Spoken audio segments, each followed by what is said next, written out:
Good morning students. So today we are going start with our chapter Conservation of Plants and Animals, that is your chapter number 7. आपको यहाँ पे ये जो big picture दिख रही है इसमें आपका एनिमल्स दिख रहे हैं एंड प्लांट्स दिख रहे हैं. तो बेसिकली ये आपका चैप्टर किस बारे में है कि हम कैसे कंजर्व कर सकते हैं एनिमल्स को एंड प्लांट्स को. We are doing this chapter by video because we are having problems or network issue during our online class. So some students requested me that ki ma'am please send videos to us, we are not able to connect when you are online. So conservation of plants and animals. The term conservation means the process of keeping and protecting something from damage. जब हम किसी चीज़ को protect करते हैं, उसको damage होने से बचाते हैं, तो उसे हम बोलते हैं कंजर्वेशन. सो कंजर्वेशन में हमारा प्लांट्स एंड एनिमल्स से मतलब ये नहीं है कि आप अपनी क्रॉप को कंजर्व करेंगे. क्रॉप तो हम किस लिए प्रोड्यूस करते हैं कि उसको हमें खाना है, बाद में उससे जो अनाज मिलता है. लेकिन यहाँ पर हम बात कर रहे हैं animals and plants which are in natural environment, जहाँ पर वो पाए जाते हैं. सो बायोस्फीयर क्या होता है बच्चे? Is the part of the earth. Biosphere is the part of the earth in which living organism exist. तो जो स्फीयर जिसमें आपके लिविंग ऑर्गेनिजम्स रहते हैं उसे हम बोलते हैं biosphere. Okay, so biosphere includes land surface of the earth, atmosphere of the earth as well as water bodies. क्योंकि आपको अर्थ के सरफेस पे सॉइल में भी बहुत सारे माइक्रो ऑर्गेनिजम्स होते हैं, बरियल्स में माउस होते हैं, स्नेक्स होते हैं. So that is also biosphere. Then उसके बाद atmosphere of the earth. Atmosphere में भी आपको बहुत सारे बैक्टीरियाज और फिर हम जब सर्वाइव करते हैं तो हम एटमोसफेयर की ही एयर लेते हैं. देन उसके बाद वाटर बॉडीज़ में आपको 1000 टाइप ऑफ फिशेस मिल जाती हैं, आपको other varieties of marine animals मिल जाती है. So that is also a part of biosphere. Rivers हो गया, पोन्स हो गया, लेक्स हो गया. Okay,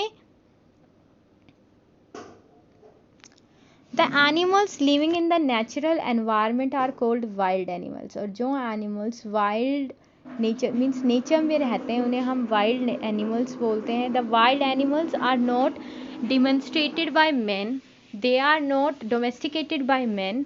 the plants growing in natural environment on their own are called wild plants. जो अपने आप उगते हैं उन्हें हम वाइल्ड प्लांट्स कहते हैं. Wild plants are not cultivated by man. उनको हम कल्टिवेट नहीं करते हैं बच्चे. जैसे हम क्रॉप्स हैं, क्रॉप्स को हम कल्टिवेट करते हैं, मीन्स हम उगाते हैं कि हमें इस फील्ड में गेहूँ उगाना है, इस फील्ड में हमें मस्टर्ड उगाना है. बट इसमें हम ऐसा नहीं करते हैं, वो नेचुरली उस एनवायरनमेंट में वो ग्रो करते हैं. So the term diversity means a variety and biodiversity means biological variety. तो डाइवर्सिटी हम जब भी बात करते हैं तो हम बहुत सारी वैरायटीज़ की बात करते हैं, बहुत सारी भिन्न भिन्न वैरायटीज़ की बात करते हैं. वैरायटीज़ का मतलब यही है कि डिफरेंट टाइप ऑफ वेजिटेशन, भिन्न भिन्न तरह की. बायोडाइवर्सिटी का मतलब है कि लिविंग ऑर्गेनिज्म में जो हमें भिन्नता दिखाई देती है उसे हम बायोडाइवर्सिटी बोलते हैं. बायोडाइवर्सिटी क्या है कि आपको जो लिविंग ऑर्गेनिजम्स में भिन्नता दिखती है उसे बोलते हैं. So biodiversity refers to the variety of organism found in a particular area और हैबिटेट. कि वो ऑर्गेनिजम्स जो पर्टिकुलर एरिया और हैबिटेट में मिलते हैं उसे हम बोलते हैं बायोडाइवर्सिटी. सो एंड अब न्यू टर्म हमारी आती है an ecosystem. So what is an ecosystem? Ecosystem आपका ऑलरेडी आपका जो नेम है वो जो सजेस्ट कर रहा है कि all the living organisms of an area and physical environment in which they live. कि soil, air, water में जहाँ पर रहते हैं उसके साथ जब हम प्लांट को कवर करते हैं तो इस पूरे सिस्टम को हम इकोसिस्टम बोलते हैं. So biggest threat of the existence and survival of animals and birds is deforestation. What is deforestation बच्चे? Deforestation is when we are cutting trees. हम trees को daily cut करते जा रहे हैं तो वो बच्चे क्या है? Deforestation है. And it is a main cause of decreasing biodiversity. जो हमारी biodiversity है, living organism extinct होते जा रहे हैं, उसका main reason जो है that is deforestation. उसका main reason deforestation है. तो first, what is deforestation? The clearing of forest over a wide area is called deforestation. Causes क्या है बच्चे? We are cutting down the trees to obtain wood for using as fuel. हम fuel बनाने के लिए use करते हैं would को, तो वो है मेन कॉज। देन उसके बाद the forest trees are cut down to obtain wood for making doors, windows and furniture. हम सब इन चीज़ों को बनाने के लिए भी क्या करते बच्चे, हम कट कर देते हैं प्लांट्स को। Then forests are cut down to obtain more agricultural land for cultivation of crops for the increasing population। आपको पता है कि हमारे इंडिया की पॉपुलेशन, सोचिए इंडिपेंडेंस के टाइम 40 करोड़ थे हम, और अब हम हैं 1 अरब 35 करोड़।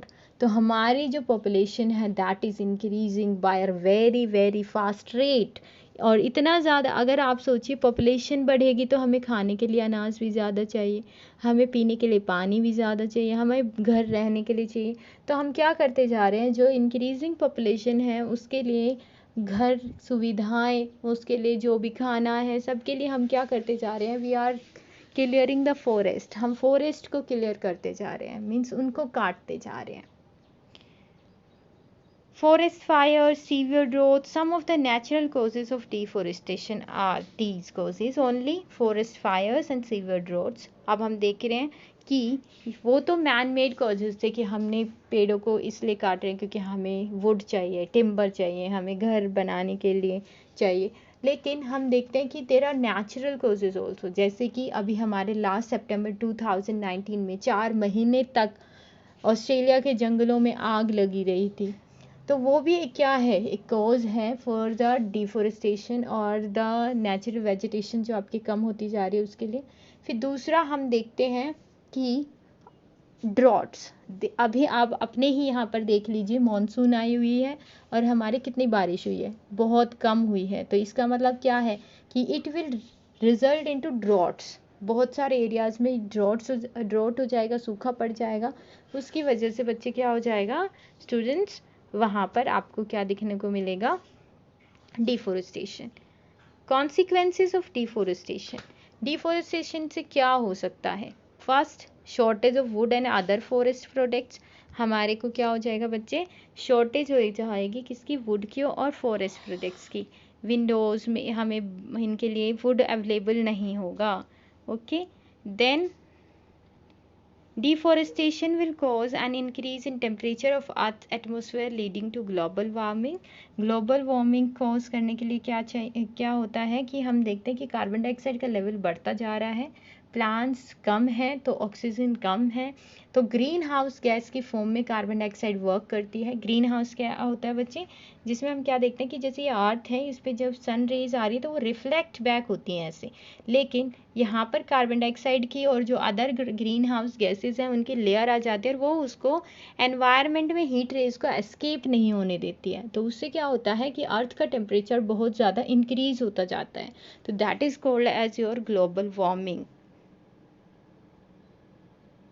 सो carbon dioxide gas traps sun's heat rays reflected by the earth, जो अभी हमने देखा कि वो फिर ग्रीन हाउस गैस इफेक्ट दिखाती है। जैसे कि आप देखते हो कि आप जब अपनी गाड़ी में बैठे होते हैं, अगर आपने एक जगह गाड़ी को खड़ा कर दिया है और आपने बाहर से आप देखते हो कि जो धूप से वो इतनी ज़्यादा गर्म हो जाती है और उसमें इतनी ज़्यादा हीट हो जाती है क्योंकि वो शीशे हीट को आने देते हैं बट उसका एस्केप नहीं होने देते हैं। तो ऐसे ही जो ग्रीन हाउस गैसेस है such as carbon dioxide, they make a shield around the earth. Earth के अराउंड क्या है, एक शील्ड फॉर्म कर देते हैं जिससे जो हीट है वो एस्केप नहीं हो पाती है और अर्थ का जो ग्लोबल टेम्परेचर है this is increasing day by day.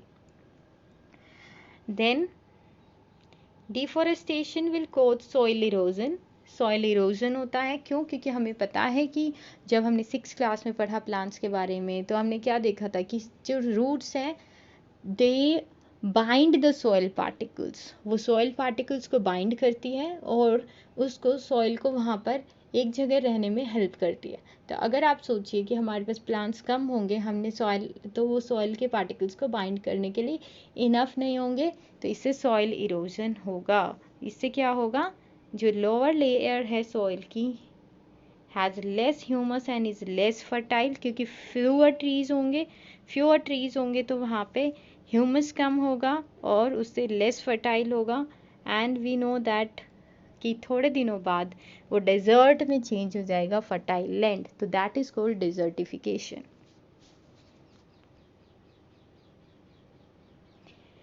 Then deforestation will cause frequent flooding of rivers, क्योंकि आपको पता है कि जो प्लांट्स होते हैं they absorb water and minerals from the soil.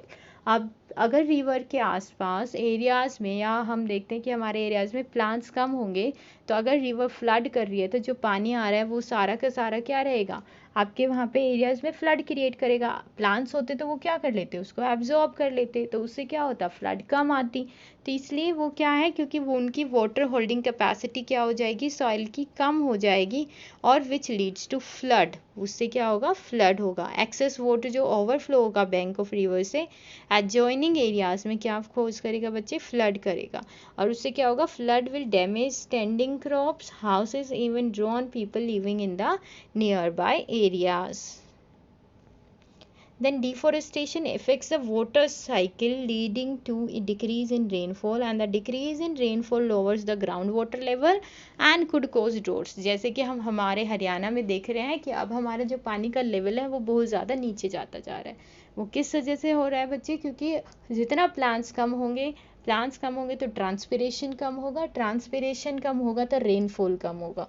तो इस वजह से हमारे क्या होगा कि थोड़े दिनों बाद हम क्या देखेंगे कि जो ग्राउंड लेवल है वाटर का वो और भी ज़्यादा कम होता जाएगा।